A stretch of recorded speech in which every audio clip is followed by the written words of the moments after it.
નમસ્કાર, આપ જોઈ રહ્યા છો સ્પાર્ક ટુડે ન્યૂઝ. વડોદરા મહાનગરપાલિકાની સંકલનની બેઠકમાં ધારાસભ્યો દ્વારા કરવામાં આવેલ સૂચનો મુદ્દે મ્યુનિસિપલ કમિશનરે પ્રતિક્રિયા આપી છે. મ્યુનિસિપલ કમિશનર દ્વારા બોલાવવામાં આવેલ એમપી એમએલએની સંકલન બેઠકમાં સયાજીગંજ, માંજલપુર અને શહેરવાડી વિધાનસભાના ધારાસભ્ય પોતાના મતવિસ્તારના પ્રશ્નો બાબતે કમિશનરનું ધ્યાન દોર્યું હતું. જરૂરી સૂચનો પણ કર્યા. ત્યારે મ્યુનિસિપલ કમિશનરે જણાવ્યું કે શહેરમાં વિકાસના મુદ્દે ચર્ચા કરવામાં આવી, જેમાં ફૂટપાથના દબાણો, ખાદ્ય પદાર્થોમાં ભેળસેળ, પાણી ઓછું અને ગંદુ આવવાની સમસ્યા તમામ બાબતે રજૂઆતો આવી છે અને જલ્દીથી આ બાબતે પગલાં પણ ભરવામાં આવશે.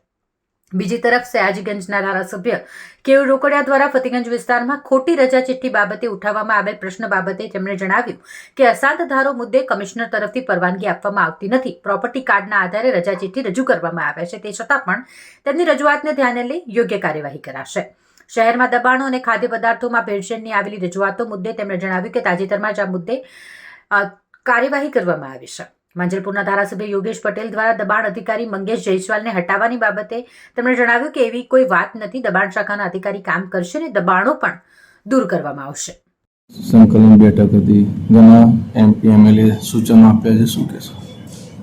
આજરોજ માન્ય એમપી મેડમ અને માન્ય ધારાસભ્ય શ્રીઓની સાથેની કોર્પોરેશનની સંકલનની બેઠક હતી. એમાં શહેર માટે વિકાસના ઘણા બધા મુદ્દાઓની ચર્ચા થઈ છે અને જોડે જોડે ફૂટપાથ ઉપરના દબાણો દૂર કરવાની પણ રજૂઆત આવી છે.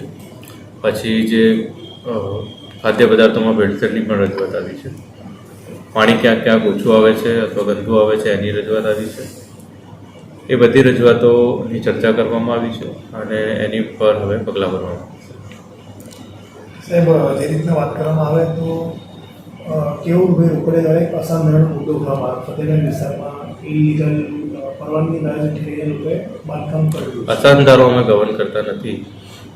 અસાધારામાં જમીનની લેવેચ અથવા મિલકતની લેવેચની પરમિશન રેવન્યુ વિભાગ દ્વારા હોય છે. કમિશનર દ્વારા અસાધારાનું આપવામાં આવતું નથી. પ્રોપર્ટી કાર્ડમાં જેનું નામ હોય એના આધારે અમે રજા ચિઠ્ઠી ઇસ્યુ કરીએ છીએ.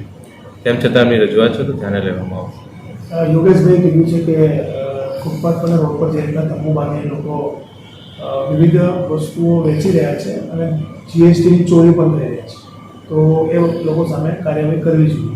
મેં હમણાં કાર્યવાહી કરી છે. જે લોકો ખાદ્ય વસ્તુ અથવા એડલ્ટ્રેશનવાળી વસ્તુઓ વેચે છે એની સામેની હમણાં અમે કાર્યવાહી કરી જ છે, પ્રોસેસમાં છે અને એને વધારે સઘન બનાવશે. એક એવો પણ મુદ્દો થયો છે કે દબાણ શાખાના જે અધિકારી છે તેમની જગ્યાએ બીજા કોઈ અધિકારીને મૂકવા જોઈએ. એવું કંઈ છે નહીં.